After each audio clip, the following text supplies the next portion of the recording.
지난주 금요일 또 만화임 또 찬양 기도회에 너무나 많은 은혜를 받았습니다. 또 모든 족속과 방언이 함께 예배드리는 표적으로 또 글로리 교회가 글로벌하게 그렇게 또 예배드리는 그러한 모습들을 보면서 너무 마음이 감개가 무량했습니다. 하나님을 예배하고 경배하는 그 자체가 우리에게는 너무나 아름답고 놀라운 일인 줄 압니다. 우리가 함께 그렇게 예배드리고 경배할 때 놀라운 하나님의 킹덤 나라가 임하게 되고 또 하나님의 임재와 영광 가운데 우리 안에 거하신 그 성령님을 통하여서 우리가 가는 곳마다 하나님의 나라를 그 일상에서 풀어내는 그런 강력한 하나님의 그 영광이 임하는 그러한 각 개인이 되기를 선포합니다. 또 우리 특별히 우리 장로님께서 또 복음신문에 또 나셔가지고 그 기사를 좀 봤는데 지나온 발자취가 굉장히 또 너무나 하나님이 일하시는 그 역사들이 너무나 감사했습니다. 특별히 그 헌금을 다리미로 다려가지고 저는 예전에 그것이 약간 율법적으로 들렸었거든요. 그냥 마음이면 되지 이렇게 했는데 제가 요즘에는 좀 생각이 바뀌게 되더라고요. 아, 형식도 사실은 중요하구나. 그 형식에 그 마음을 담아서 하는 거구나. 그리고 그 옛날 세대들이 그 돈을 다리미로 다릴 때 그 마음이 느껴지더라고요. 아, 얼마나 하나님 앞에 아름답게 또 드리고 싶은 마음이 있었으면 그거를 뭐 꼬깃꼬깃한 거나 핀 거나 가치는 똑같은데 그것을 그냥 다리미로 다린다는 게 너무나 또 아름다운 일이었습니다. 제가 중학교 때도 어떤 한 집사님이 자기는 그 헌금을 다리미로 다려서 드린다는데 저는 어린 그 마음에서는 좀 이해가 되지 않았는데 요즘에는 그러한 그 마음을 보시고 주님이 어떤 하나님의 그 마음을 받으시고 나를 알게 됐습니다. 뭐 부자의 그런 헌금도 중요하지만 그 가난한 자의 그 과부의 두 렙돈을 받으시고 하나님이 흠양하시는 그러한 것들을 보면서 참 너무나 하나님의 마음이 또 느껴졌습니다. 계속해서 하나님은 우리를 통하여 일하고 계십니다. 지금 또 나라적으로도 6월 3일 날 21대 대통령 선거를 앞두고 있습니다. 또 어떤 지도자가 되느냐에 따라서 교회가 또 평안의 길로 가느냐 아니면은 또 박해의 시대로 가느냐 또 두 갈림길에 서게 되겠죠. 북한도 또 중국도 계속해서 중국은 5월 1일부터 시작되는 믿는 자들에 대한 그런 박해들이 있게 될 거라고 더 믿는 자들이 예배 드리는 것들을 또 간섭하고 또 예배드리지 못하도록 중국 당국에서 그것들을 관할한다는 소식을 듣고 마음이 참 아팠습니다. 우리가 이렇게 마음껏 예배드리고 경배드릴 수 있는 것은 하나님의 은혜이며 또 하나님의 그 놀라운 그런 역사임을 우리가 또 봅니다. 요즘 시대의 표적들이 많이 드러나고 있죠. 성령 강림절을 통하여서 오순절을 통하여서 시작된 하나님 나라의 그 복음의 확산, 그 확산이 예루살렘으로부터 시작하여 또 유럽과 또 미국, 영국, 미국 그리고 한국, 중국, 중앙아시아 지금 마지막으로 14식창에 있는 그러한 중동 땅의 복음이 이루어지고 있습니다. 마지막 예수님의 마태복음 28장 18절에서 20절 그리고 사도행전 1장 8절의 성취를 향하여서 주님은 계속해서 하나님의 사람들을 통하여서 마지막 재림의 길을 준비하시고 또한 그 길을 위하여서 또 계속 주님이 사람들을 일으키는 것들을 봅니다. 민족을 향한 복음 증거가 완성되고 이제 유대인들이 복음을 받아들이고 또 이방인들의 충만한 수가 채워지고 적그리스도가 등장하기 직전에 또 요즘 계속 기근과 또 지진과 그리고 또 전쟁을 통하여서 하나님이 시대의 표적들을 보여주시면서 깨어라 준비하라라고 그렇게 말씀하십니다. 전 세계적으로 가치 체계의 질서를 만드는 것은 또한 동성결혼 국제 규범화일 것입니다. 동성 결혼을 국제적으로 규범하고 있는 물결들이 계속해서 일어나고 있었는데, 트럼프 대통령이 또 대통령으로 또 세워진 이후에 지금 주춤한 상태에 있지만, 엄밀하게 이제 적그리스도의 영이 풀어지고 아합의 영과 이세벨의 영이 풀어짐으로써 그 졸개의 영들이 계속 성도들의 마음과 생각을 빼앗고, 그리고 분리와 다툼과 그리고 하나 되지 못하도록 하는 그러한 역사들이 계속해서 일어나고 있는 것입니다. 우리가 이러한 영적인 흐름을 좀 보면서 아합과 이세벨이 판치고 있는 이때에 예수님 초림 전에 세례 요한이 엘리야의 영을 가지고 또 역사하였듯이 마지막 시대 두 증인의 사역을 통하여서 엘리야의 영으로 하나님과 세상 사이에 머뭇거렸던 그런 우상들을 제거했던 엘리야 때와 같이 우리의 그 머뭇거림도 예수 그리스도의 이름 앞에 그렇게 무너지게 되고, 이제 마지막 주님 오시는 그 날을 바라보면서 우리는 이렇게 하나님을 더 깊이 묵상하게 되는 그러한 시즌 가운데 있습니다. 4,000년 전에 이삭과 이스마엘의 그런 두 집안의 그 갈등이 온 전 세계적인 그런 갈등으로 또 전쟁으로 계속해서 또 증가되어지고 있고, 그 갈등들이 지금 현재의 전쟁을 통하여서 많은 사람들의 그 마음을 아프게 합니다. 특별히 시리아 그 내전으로 통하여서 많은 사람들이 그 흩어졌는데, 그 흩어진 사람들이 복음을 듣고 있다는 그런 아름다운 소식을 듭니다. 지금 이란 땅과 그리고 이집트 그리고 투르키의 땅 가운데 부흥이 일어나고 있습니다. 특별히 이란 같은 경우에는 거의 이슬람 99%가 이슬람을 섬기던 그 땅이었는데, 지금 이란 땅에도 또 사우디아라비아에도 굉장히 그 부흥의 물결들이 일어나고 있는 것들을 보고 있습니다. 그것은 또 사도행전 1장 8절의 말씀을 들고 많은 청년 세대들과 그리고 다음 세대들 그리고 기성 세대들이 또 복음을 들고 또 열방을 향하여 또 달려가고 있는 그러한 것들을 봅니다. 그 결과로 또 이제 주님 오시는 길을 준비하기 위해서 또 마지막에 예루살렘까지 그 복음이 증거될 때 그제야 끝이 오리라라고 말씀하셨는데, 그 마태복음 24장 14절의 성취가 그렇게 이루어지고 있습니다. 기독교는 성찰의 종교가 아닙니다. 계시의 종교입니다. 하나님이 말씀하시고 또 그 말씀하신 것들을, 그 약속들을 이루시고 또 성취하는 그러한 놀라운 계시의 종교입니다. 그래서 우리는 말씀을 알아야지만이 하나님이 어느 시대에 어떻게 일하고 계시며 지금 하나님의 마지막 타임테이블, 그 시간이 어디에 오는지를 또 보게 될 것입니다. 그러나 우리에게 마지막이 올 때도 두려워하지 않을 이유는 바로 우리는 하나님의 사랑 때문입니다. 저는 이 아가서가 우리 시즌 가운데 우리 교회에 또 이렇게 큐티 말씀 묵상하면서 아가서가 풀어진다는 것은 우리 개인에게도 너무나 큰 축복이라는 생각이 들었습니다. 두려움의 반대말은 뭘까요? 두려움의 반대말. 두려움의 반대말은 바로 사랑입니다. 사랑 안에는 두려움이 없고 온전한 사랑이 두려움을 내어 쫓는다. 요한 1서 4장 말씀처럼 그 두려움을 내어 쫓는 것은 바로 하나님의 사랑입니다.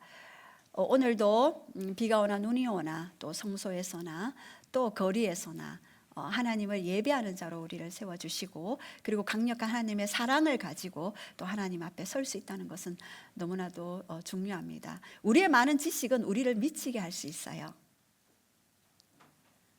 그러나 진리는 우리를 자유케 합니다. 지식이 레마로 풀어져야지만 이 진리가 되어지겠죠. 반드시 이 레마로 풀어지기 위해서는 성령의 강건적인 역사, 성령의 조명, 빛을 통하여서 풀어지는 레마가 우리를 자유케 할 수 있는 것입니다. 그럴 때 우리는 더 이상 다른 사람들을 판단하고 정죄하기보다 우리 안에 내면을 살피고 그 성령의 조명 가운데 항상 내 안에 살아계시고 숨쉬시고 역사하시는 그 하나님의 활동, 그 성령님의 역사, 성령님의 권능, 권세가 우리 안에서 어떻게 숨쉬고 있는 것인가, 어떻게 우리를 자유케 할 것인가, 굉장히 중요합니다. 저는 예전에 많은 지식을 또 추구했습니다. 그래서 제 마음 안에 많은 그런 걱정이 있었고 불안도 있었고 염려도 있었습니다. 그러나 그것이 성령의 조명 가운데 진리로 풀어질 때에 저를 자유케 하는 말씀으로 제 안에서 살아 역사하는 것들을 볼 수 있었습니다. 예, 아가스는 욥기, 잠언, 전도서, 욥기, 시편, 잠언, 전도서, 아가서죠. 5 개의 우리 성경이 바로 시문학입니다. 욥기는 고난을 통하여서 하나님을 만나게 되는 것입니다. 예, 시편은 또 아픔과 역경 가운데 또 성령님의 파도같이 밀려오는 그런 성령님의 역사들을 경험하면서 하나님이 어떻게 우리의 구원의 그러한 안전지대가 되실 것인가, 우리 시편을 통하여서 우리가 또 묵상하게 되죠. 잠언은요, 관계에 대해서 말씀하죠. 하나님과 또 사람 사이의 그런 관계들, 그리고 사람과 사람 사이의 관계들, 그리고 대물과의 관계들을 통하여서 우리는 또 잠언서를 또 묵상합니다. 그리고 전도서는 인생이 얼마나 헛된가, 하나님의 해 아래에 있는 그 모든 것들이 헛되고 헛되니 헛되고 헛되도다. 모든 부귀와 또 모든 왕적 권세를 누렸던 솔로몬 왕의 그러한 고백이 바로 전도서입니다. 아가서는 그 고통과 어려움과 환경 속에서도 하나님의 변치 않는 그 사랑이 어떻게 그 신부의 마음을 사로잡는가. 하나님은 너무나 지혜로우시죠. 우리에게 처음에는 어떤 문제 때문에 우리가 하나님을 만나고 또 달려가지만 나중에는 그 문제는 옆으로 비켜지고 하나님 그분의 얼굴을 구하고 하나님 그분의 사랑을 구하고 하나님의 아름다움을 구하는 그런 신부의 정체성으로 변화되어져 갑니다. 사실 아가서는 신부의 패러다임이라고 해도 너무나 부족함이 없을 만큼 신부를 향한 신랑의 그 사랑을 노래합니다. 우리가 아가서는 2가지 해석이 있습니다. 자연적인 해석과 그리고 영적인 해석이 있습니다. 자연적인 해석은 솔로몬 왕이 술람미 여인을 사랑함으로써 빚어지는 그런 놀라운 그런 마음의 표현들이고요. 그리고 영적인 해석, 상징적인 해석은 바로 술람미 여인을 사랑했던 왕 솔로몬 왕의 그 사랑을 빗대어 왕 대신 우리의 하나님 예수님이 얼마나 신부된 우리를 사랑할 수밖에 없는 그런 고귀하고도 고결한 그런 자로 바라보시는가, 그것이 바로 아가서의 핵심입니다. 여러분, 아가서가 풀려져야지 여러분이 마지막 때 계시록이 풀려질 때 두려움 없이 그렇게 하나님의 계시들을 완전하게 받아들일 수가 있는 것입니다. 이 아가서는 우리에게 주신 하나님의 놀라운 축복입니다. 저는 이 아가서를 묵상하면서 하나님의 마음을 많이 이렇게 발견했는데요. 이 아가서는 쉬르, 하쉬림이라는 그런 히브리어 단어죠. 노래 중에 노래죠. Song of Songs. 노래들 중에 노래이다 라는 의미입니다. 아가서는 세대를 초월하는 그런 사랑의 노래를 또 말씀하셨습니다. 이렇게 우리는 아가서를 보면서 요한복음 17장 26절의 말씀의 성취가 풀어진다입니다. 내가 아버지의 이름을 그들에게 알게 하였고 또 알게 하리니, 아버지의 이름을 모든 자들에게 알게 하고 또 그들 가운데 아버지의 이름을 나타내게 한다라고 말씀하셨습니다. 그리고 나를 향한 그 아버지의 사랑이 그들 가운데 있고, 그러니까 예수님을 사랑했던 하나님의 사랑이 우리들 가운데 있고, 그리고 나도 너희들 가운데 있게 하려 함이라. 이 요한복음 17장 26절의 그 성취를 향한 부르심, 그것이 바로 아가서의 진정한 목적입니다.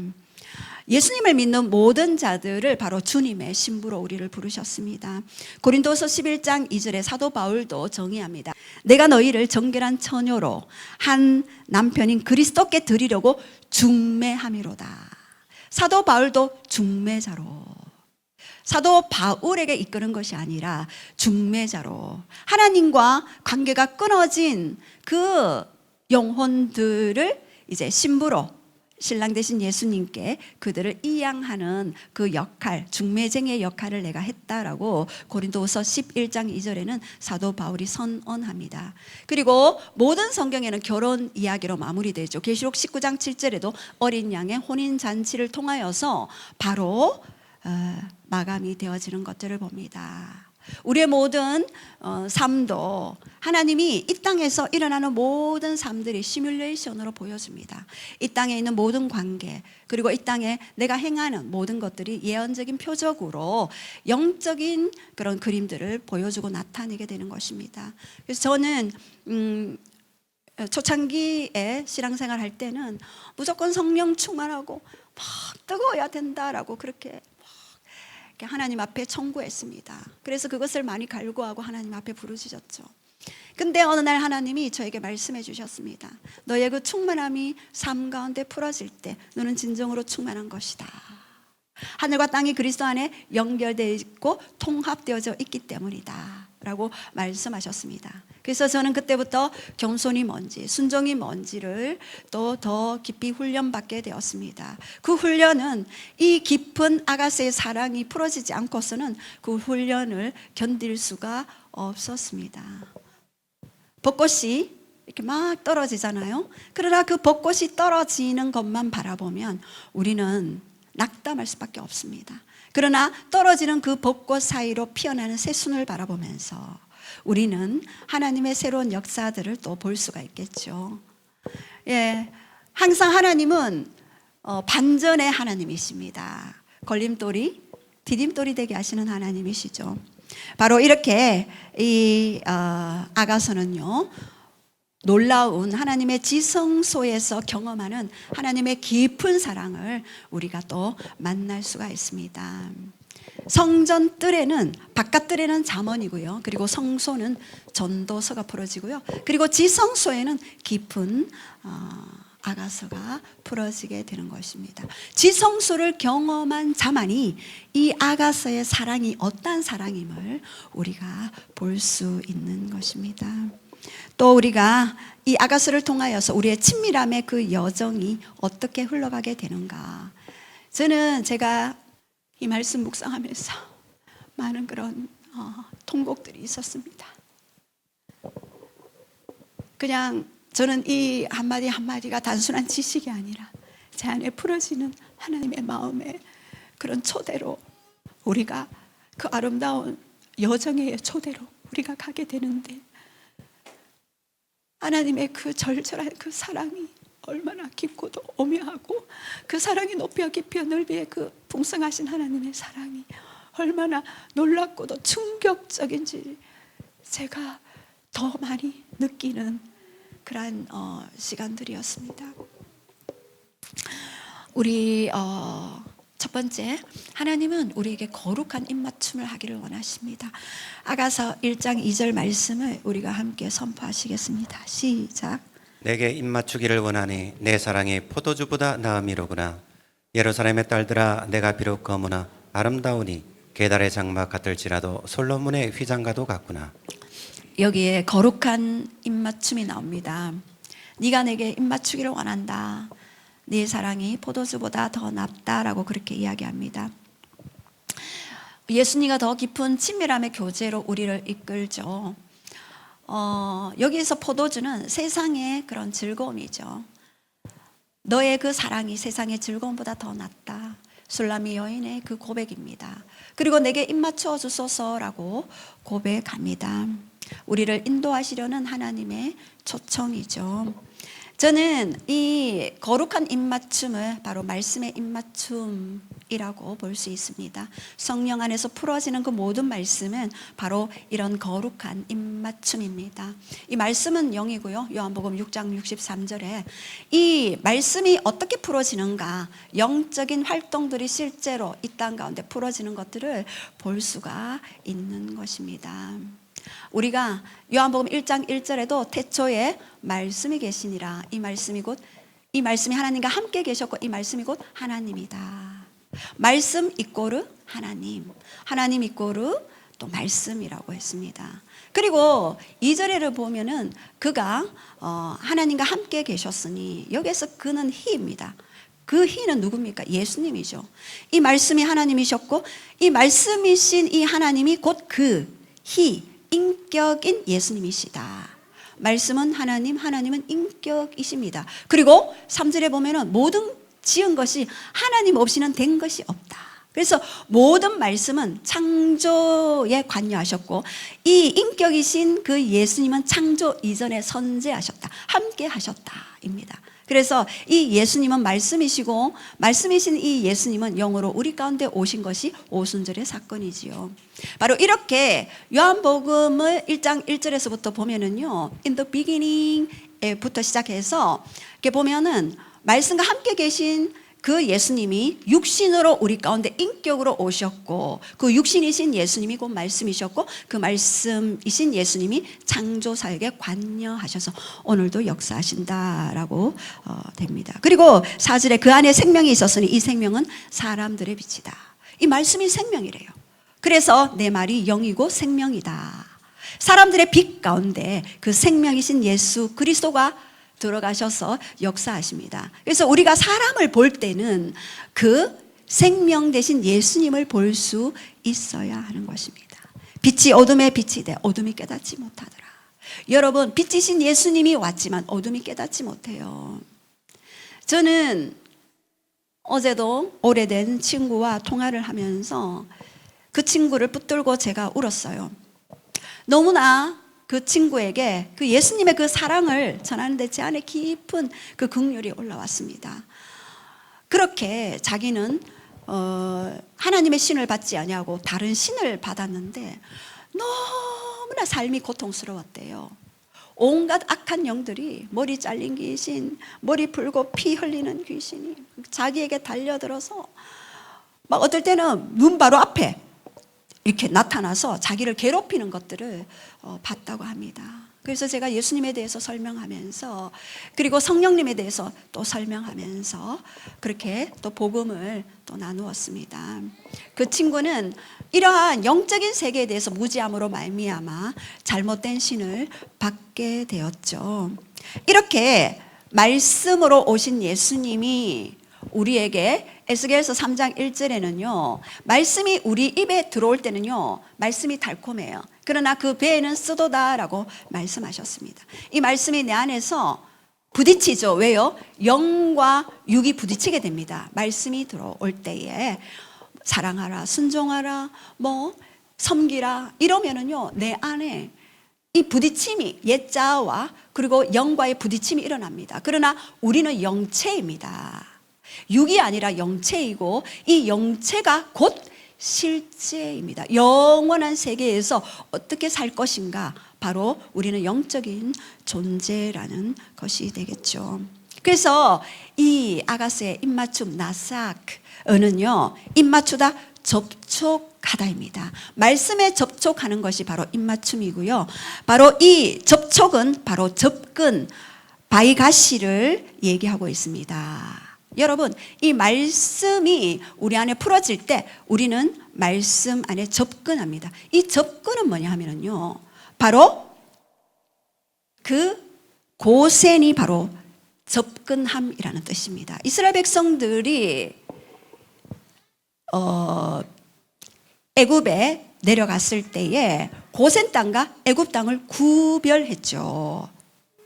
그리고 그 모든 10가지 재앙을 내릴 때도 하나님은요 이 고센 땅을 구별하시고 그의 백성에게 그 언약 백성에게 깊은 그러한 사랑을 나타내셨습니다. 바로 표적으로 10가지 재앙이 지나가게 하는 그런 은혜의 혜택을 바로 고센 땅이 받게 되었습니다. 왜요? 말씀이신 그 하나님을 누리는 것은 에덴 동산이고 이 말씀이 입맞춤으로 접촉을 떠나서 이제는 접근할 때 이 고센 땅의 은혜가 풀어지는 것입니다.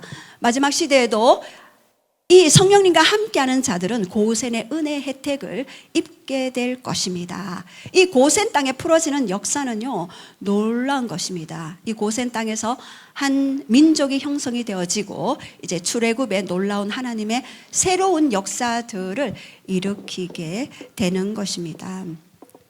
이렇게 우리는 말씀과 입맞출 때 에덴을 경험하고 또 말씀과 접촉하고 또 그 말씀에 접근할 때 고센을 경험하게 되고 이 고센 땅을 통하여서 하나님의 구별됨을 우리가 또 한 가지로 표적으로 또 경험되어질 것입니다. 이렇게 우리는 놀라운 은혜의 혜택을 입은 자들입니다. 고린도 후서 1장 15절에도 나의 나된 것은 내가 아니요 곧 하나님의 은혜로 된 것이다 라고 그렇게 말씀하셨죠. 나의 나된 것이 내가 아니었어요. 오직 하나님의 은혜였습니다. 지금도 우리 하나님은 우리와의 그런 입맞춤을 기대하고 기다리고 계십니다. 그 고센의 은혜는요, 이스라엘 백성들이 총도 없고 무기도 없고 군사도 없었고 아무것도 없는 그 상태에서 오합지졸에 200만 장정들 그리고 또 더 많은 어린 아이와 노인들을 합치면 그 200만이 넘는 그 장정들이 출애굽할 때 하나님은 가시적인 영광의 표적으로 불기둥과 구름 기둥으로 역사하셨습니다. 눈에 보일 수 있는 가시적인 표적으로 그렇게 보여주셨죠. 광야에서도 여전히 그들을 품으시고 내가 너와 함께 있다. 광야에서 구름을 봐라 불을 봐라. 그들에게는 성경도 없었고 그들에게 입맞출 대상이 없었습니다. 그때는 불기둥과 구름 기둥으로 하나님이 가시적인 셰카이나의 영광의 현현이 그곳에 풀어져야만 했습니다. 그들이 가시적으로 셰카이나의 영광을 보았음에도 불구하고 여전히 그들은 하나님을 알지 못했죠. 불평하고 불만하고 그리고 마음에 그런 고통들을 얘기할 수밖에 없었죠. 제가 그때의 그 상황들을 묵상하면서 제가 많은 회개들을 했습니다. 아, 그렇구나. 많은 것들을 경험하고 많은 것들을 보았지만 여전히 우리는 셰카나의 영광을 사모하지만 내 안에 함께 계신 성령님을 인지하지 못했구나.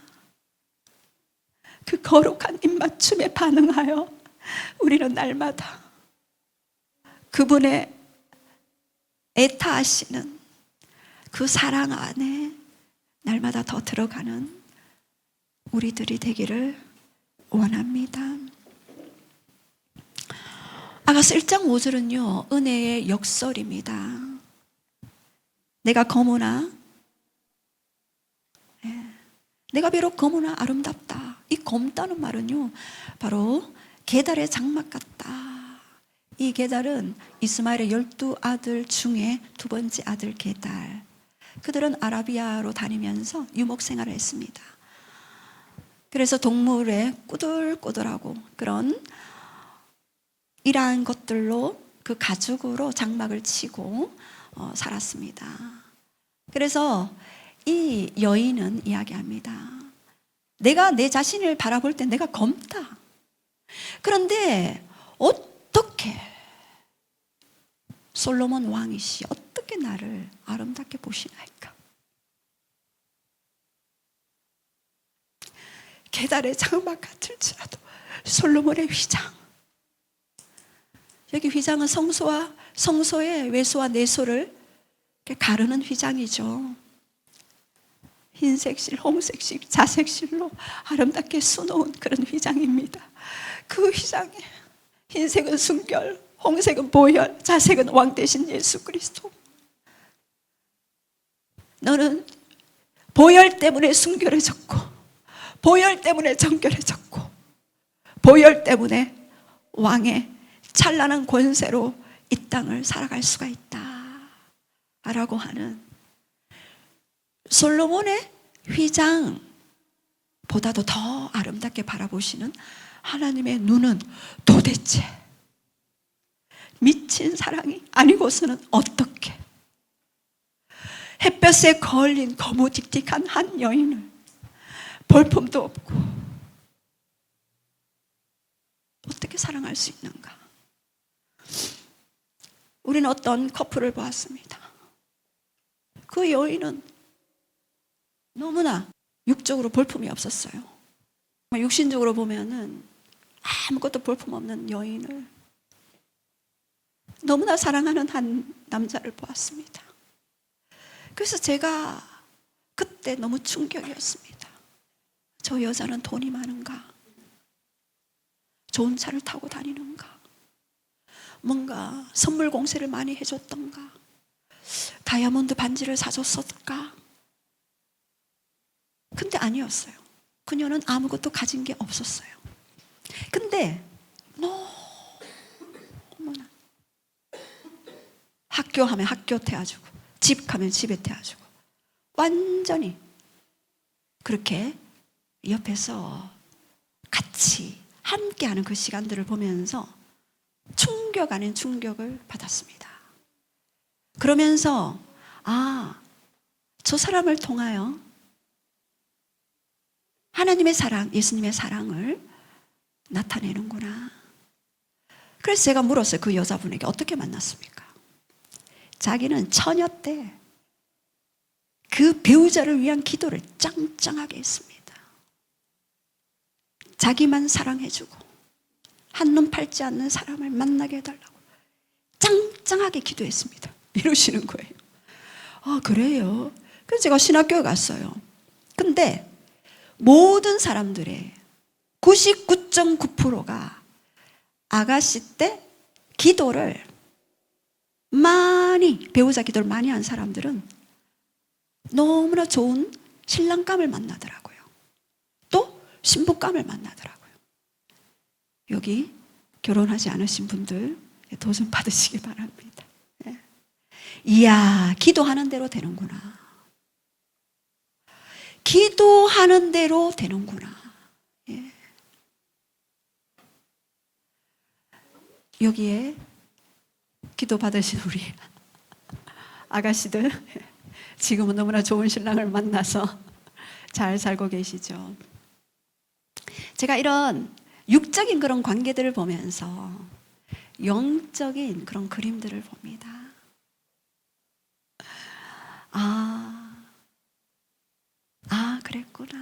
그랬구나. 기도를 통해 일하시는 하나님, 은혜의 역설로밖에 표현되지 않는, 내가 그렇게 검은데 어떻게 사랑할 수가 있습니까? 그렇게 못생겼는데 돈도 없고 아무것도 가진 것이 없는데 어떻게 그 사랑을 하겠습니까? 누가 이 땅에서 그 사랑을 해주겠습니까? 그 인간의 사랑도 그냥 가시적으로 경험되어지는 하나님의 사랑에 비하면 100만 분의 1의 사랑에 지나지 않을 것입니다. 그런데 우리 하나님의 사랑은 독생자 예수 그리스도까지도 자기 아들을 아끼지 아니하시고 내어주신 그 놀라운 그 사랑 때문에 우리가 살아났고 또 살 수 있으며 또한 천국에 입성할 수 있음을 고백합니다. 여기에서는요, 정체성을 나타냅니다. 인간의 하나님 안에서 우리의 정체성은 너는 검은 자가 아니다. 너는 계달의 장막이 아니다. 너는 아름답고 솔로몬의 휘장과 같이 찬란한 영이다. 우리의 실제는 영입니다. 육은 영을 담고 있는 그릇입니다. 그러나 그 그릇이 깨끗하지 못할 때 영은 손상을 입게 되고 우리의 혼도 손상을 입게 되는 것입니다. 그래서 전인적인 그런 하나님 앞에서의 아름다운 정체성의 회복을 위해 우리는 날마다 말씀의 입맞춤, 거룩한 하나님과의 입맞춤의 여정을 가는 것이 친밀함의 그러한 가장 중요한 요소입니다. 이렇게 우리는 정체성을 회복된 자로 아가서 1장을 통하여서 말씀하시죠. 그리고 또 아가서 1장 13절, 저는 제가 이 말씀 묵상하다가 많이 울었는데요. 몰약향 주머니입니다. 몰약향낭이라고도 하고 몰약향 주머니라고 합니다. 좀 어려운 단어인데요. 아가서 1장 13절 우리 한번 선포하겠습니다. 시작. 나의 사랑하는 자는 내 품 가운데 몰약 향주머니요. 예, 여기에서 몰약은요, 인도 아라비아의 아프리카의 다양한 나무들 가운데 그 고무줄과 같은 그런 점성의 삼출물을 가지고 있는 그러한 나무죠. 이 몰약은요, 아주 너무너무나 값비싸요. 그래서 이렇게 평민들은 소유할 수도 없었어요. 아주 값비싼 향수였다. 잠언 7장 17절에. 그리고 출애굽기 30장 23절에도 거룩한 기름에 오일로 태우는 그런 분향단에서 분향할 수 있는 그러한 오일이었다. 몰약이요. 그리고 또 사람을 장사 지냈는데 사용되었다. 요한복음 19장 39절에 니고데모와, 그리고 또한 그 여인들이 장사 지낼 때 향품을 가져가는데 바로 몰약이었죠. 시체 썩은 냄새를 막기 위해서 이 몰약을 가지고 갔죠. 그리고 동방 박사가 예수님께 선물하기 위해서 이 몰약을 선물로 줬습니다. 탄생 고지를 듣고 별을 따라 갔는데 벌써 죽음을 예고하는 그 몰약을 가지고 갔어요. 몰약과 향금과 유향을 가지고 갔죠. 이야, 이들은 예언적인 표적으로 십자가에 죽게 될 것을 미리 예언적인 행동을 통하여서 선포했습니다. 그리고 예수님도 십자가에서 몰약을 받게 되었죠. 육신의 죽음을 받아들이시는 고통스러운 예수님의 그 죽음 앞에 그것을 상징하는 몰약 향 주머니는요, 고대의 기부인들이 가슴에 안고 품에 품고 잤습니다. 밤새도록 그 향기가 풀려지도록 십자가의 죽으심과 그 헌신을 통하여 풍겨나오는 그 아름다움의 그 향기가 밤새도록 풍겨나오는, 밤새도록 그 십자가의 그 죽으심의 그 헌신과 그 사랑을 묵상함으로써 그 사랑이 향기가 되어서 자기에게 계속해서 그 향기가 나를 또 죽게 하고, 그 향기가 나를 또 죽게 하고. 여러분, 내가 얼마나 많이 죽는가, 그것은 내가 얼마나 많이 살아나는가의 표적이 되는 것을 저는 많이 경험했습니다. 더 많이 죽을수록 더 많이 나는 부활이 되어지는구나. 우리는 십자가의 그리스도와 함께, 임마누엘로 함께 죽었던 존재인데, 이 죽음의 향기가 바로 몰약 향 주머니입니다. 신부는 바로 이 몰약 향 주머니를 가지고 있었습니다. 내 품 가운데 내가 품고 있다. 우리는 그 십자가의 그 사랑을 얼마나 많이 내 안에 향기로 가지고 있는가. 거기에 따라 또 다른 부활의 새 창조의 역사가 얼마나 더 강력하게 일어나게 될 것인가 알게 될 것입니다. 그 죽음의 향기가 곧 부활의 향기가 되어 우리의 삶을 새 창조해 나가는 것이죠. 몰약 향 주머니는 주님의 그 헌신을 깊이 묵상하는 것입니다. 그 헌신이 얼마나 놀랍고도 기이하고도 신묘막측하고도 신비한 것인가를 알게 되는 자에게는 옛자가 발동하지 못하고요, 할 말을 잃어버리게 되더라고요. 제가 많은 것들을 요즘 회개합니다. 얼마나 많이 가르치려 들고 얼마나 많이 나의 주장을 펼쳤는가. 더 깊은 회개의 차원으로 나아가게 하는 것은 바로 몰약의 향주머니였습니다. 이 향주머니를 그 여인이 품에 차고 있었습니다. 여러분, 우리는요, 이 몰약 향 주머니를 내 품에 날마다 차고 다녀야 되는 그러한 존재들이죠. 그럴 때 주님이 더 역사하시고요, 주님이 더 활동하시고요, 성령님이 더 제한 없이 역사하게 되는 것임을 저는 많이 느꼈습니다. 이렇게 날마다 그분의 헌신을 기억하고 마음에 담아야지만이 부활의 삶을 우리는 기억하게 됩니다. 고린도전서 15장 10절에 내가 나 된 것은 나의 은혜로 된 것이다. 로마서 6장 11절에 그렇게 될 때 비로소 죄에 대해서는 죽은 자로 여길지어다. 여김의 법칙이 활동하게 되는 것입니다. 나를 어떻게 여기는가? 죄에 대해서 이제 죽고 의의 선물을 받은, 그리고 아바 아버지라 부를 수 있는 양자의 영을 소유한 자로 우리는 새롭게 태어났다입니다. 그리고 세 번째 고베라 송이입니다. 이 고베라 송이 아가서 1장 14절 시작. 나의 사랑하는 자는 내게 겐데기 포도원의 고벨화 송이로구나. 예, 여기에서 고베라 송이는요, 예수님의 아름다움과 기쁨을 나타내죠. 신부에게 예수님은요, 너무나 아름답고 향기로운 고벨은 향기 나는 꽃을 지는 관목이에요. 예수님의 성품은요, 만발한 꽃들이 송이 다발과 같이, 고베라 송이와 같이 그런 향기 나는 그런 분이십니다. 엥게디 포도원은요, 풍성한 향기로 유명한 그러한 곳이죠. 모든 것을 초월하는 예수님의 아름다움, 그것이 바로 고베라 송이입니다. 여러분, 이 고베라 송이를, 그 향기를 맡는 자들은요, 날마다 그분에게 접촉되고 접근하고 그리고 입맞춤하는 자들에게는요, 이 향기가 나를 통해 그냥 드러나게 되어 있어요. 내가 무슨 말을 하지 않아도 그냥 그것은 드러나게 되어 있습니다.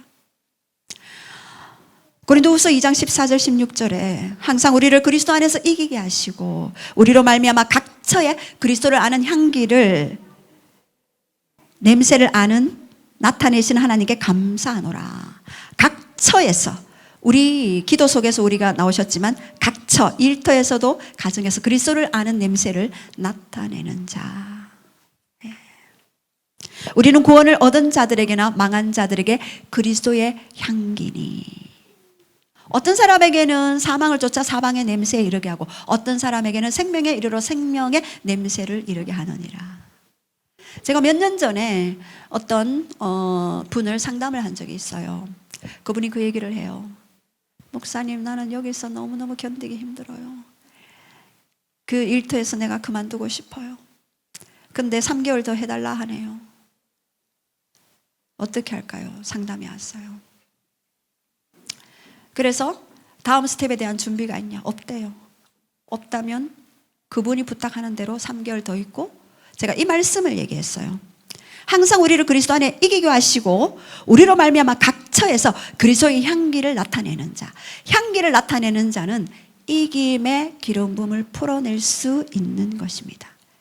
꽃은요, 그냥 자기 스스로 향기를 토해내요. 왜? 그 속에 하나님의 창조적인 신비, 그 향기가 나게끔 되어 있습니다. 우리도 그리스도의 향기를 나타내는 존재로 우리는 창조되었고, 그 창조의 원형을 회복하는 것이 바로 십자가의 죽음과 부활이죠. 제가 그분에게 말씀드렸습니다. 그러면 3개월 더 해주십시오. 그리고 최선을 다하십시오. 그리스도인들은 떠난 자리가 아름다워야 합니다 라고 얘기했을 때 그분이 3개월 더 있고, 그리고 그분과 좋은 관계를 유지하고 떠났어요. 그런데 이분이 결혼을 했는데 결혼식에 그분이 찾아왔어요. 근데 신랑 친척에 아시는 분이었어요. 제가 그분이, 목사님, 제가 그때 목사님하고 상담 안 했으면 이야 큰일 날 뻔했어요. 이 얘기를 들었습니다. 우리는 일터에서도 누군가 만나는 그 만남이, 시장에서 물건 깎아대는 그 만남이, 그 시장 주인이 사돈이 될 수도 있고요. 누군가가 될 수가 있다는 것이죠. 제가 그 사실을 이렇게 알고는 굉장히 제 안에도 울림이 왔습니다. 우리 고베라 송이 되신 예수님을 깊이 묵상해 보십시오. 그분의 향기를 날마다 맡기 위해 그분과 입맞춤하십시오. 말씀으로, 기도로, 또 예배로. 그러면은요, 여러분이 향기를 내고 싶지 않아도 그냥 향기가 나타나게 되어져 있습니다. 그리고 네 번째, 신부의 진짜 정체성은요, 비둘기의 눈이에요. 자, 아가서 1장 15절 시작. 내 사랑아 너는 어여쁘고 어여쁘다. 내 눈이 비둘기 같구나. 비둘기는 성령을 가리키죠. 이 비둘기는 일편단심을 얘기하는 것입니다. 비둘기는요, 옆을 보지 않아요. 한 곳만 바라봐요. 그리고 짝을 잃으면 더 이상 짝을 찾지 않아요. 그러나 뭐 남편이 없다든가 이러면 짝을 찾을 수도 있겠죠. 그러나 여기에서 말씀드리는 거는 일편단심, 주님을 향한 그 일편단심이 변치 않는. 근데 이 1장에는요, 이 신부가 아주 미숙해요. 자기 자신을 그냥 계달의 장막으로 바라보고 검고 검은 자로 바라보는 그녀에게 너는 비둘기의 눈이다라고 정의해 주신 하나님의 눈, 그분이 바로 비둘기의 눈을 가진 자임을 믿으시기 바랍니다. 그분이 진짜 우리를 향해 일편단심으로 사랑하셨잖아요. 무엇이 부족해서 모든 창조물이 다 자기 것이고 모든 은과 금도 내 것이요 하께서야 모든 것이 다 자기 것인데 어찌하여 그 한 영혼을 향한 긍휼과 사랑과 배반한 베드로를 또다시 3번 배반한 그 베드로에게 3번 네가 나를 사랑하느냐 치유해 주시고 회복시켜 주신 그 아름다우신 그 비둘기의 눈을 가지신 그 성령님, 절대 너희를 버리지 아니하고 떠나가지 아니하리라 약속하신 그 성령님의 그 약속이 우리로 하여금 비둘기의 눈이 될 수밖에 없는. 여러분, 결혼할 때 한 남자가 계속해서 공략해 보십시오. 처음에는 관심 없다가 조금씩 눈이 돌아가지 않습니까? 이렇게.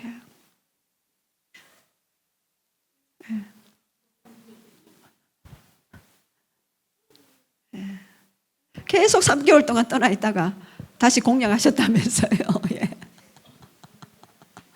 예. 계속적인 사랑을 부어주면은요, 그 사랑 앞에 다 녹아지더라고요. 예수님의 사랑을 고베라 송이와 같은 그 아름다운 향기와 같은 그 사랑을 날마다 묵상하고 또 묵상하면은요, 그리고 그 비둘기의 눈을 계속해서 쳐다보면 그 비둘기의 눈에 결정체가 어딘 줄 아십니까? 바로 십자가에 못 박혀 달려 계신, 그러면서도 저들의 죄를 사하소서, 저들을 용서하소서라고 말씀하셨던 예수님의 그 눈빛을 바라본 모든 자들은 다 변화되었어요. 사도 바울 그리스도인들을 핍박하려고 다메섹 독상에서 말 타고 쫓아갈 때 그 예수님의 그 강력한 빛 앞에 말에서 꼬그라 떨어졌잖아요. 그 빛은 예수님의 눈빛이었습니다. 그 눈빛은 비둘기의 눈이었죠. 사도 바울을 통하여 너는 이방인과 임금들에게 복음을 전하여 하리라 라고 언약하셨던, 그 예언적으로 말씀하셨던 그것이 사도 바울을 통하여 계시록 7교회와 온 열방의 교회들로 삼게 되었지요. 그리고 이 비둘기의 눈은요, 충실함, 절대 변치 않는, 절대 불변한 하나님의 말씀, 썩지 않고 새하지 않는 하나님의 그 말씀, 그 말씀으로 우리에게 정확하게 보여주셨습니다. 여러분, 이 비둘기의 눈을 여러분 꼭 기억하십시오. 눈은 몸의 등불이라 그랬습니다. 여기에서 눈이 온몸의 등불이니 그러므로 내 눈이 성하면 온 마음이 밝을 거라고 마태복음 6장 22절 말씀하셨죠. 이 눈은요, 마음의 눈이에요.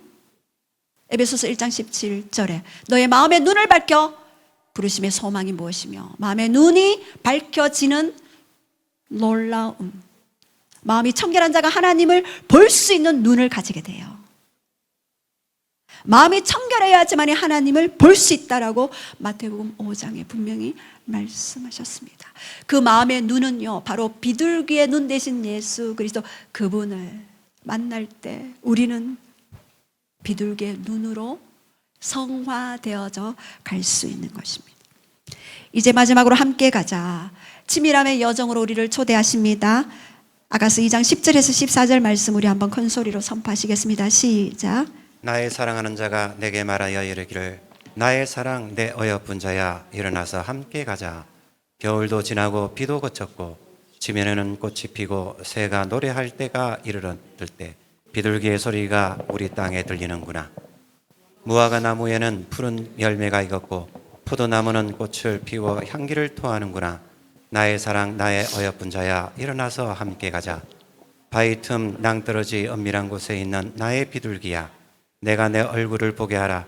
내 소리를 듣게 하라. 내 소리는 부드럽고 내 얼굴은 아름답구나.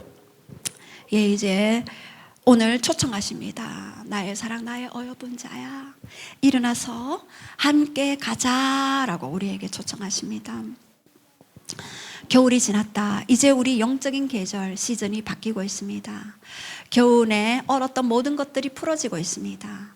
겨울이 지났다. 이제 새로운 꽃들이 피어날 시즌이다. 이제 주님과의 새로운 관계, 더 깊은 사랑으로의 초청을 하고 계십니다. 비둘기의 소리. 여러분, 그 이스라엘 땅에는요, 비둘기의 소리가 들리면 추수의 시즌입니다. 새들이 노래할 때 추수의 시즌입니다. 무화과 나무의 열매가 익기 전에 이제 꽃이 피는 것이 바로 열매의 전조, 징조입니다.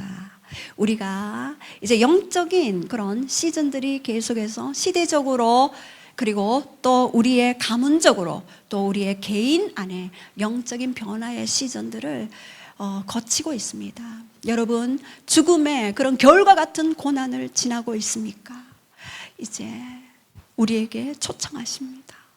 겨울이 지나갔다. 그리고 꽃은 핀다. 그리고 새들이 노래할 소리가 들린다. 비둘기의 소리가 들리지 않느냐? 들어보아라. 너의 영의 귀를 열어라.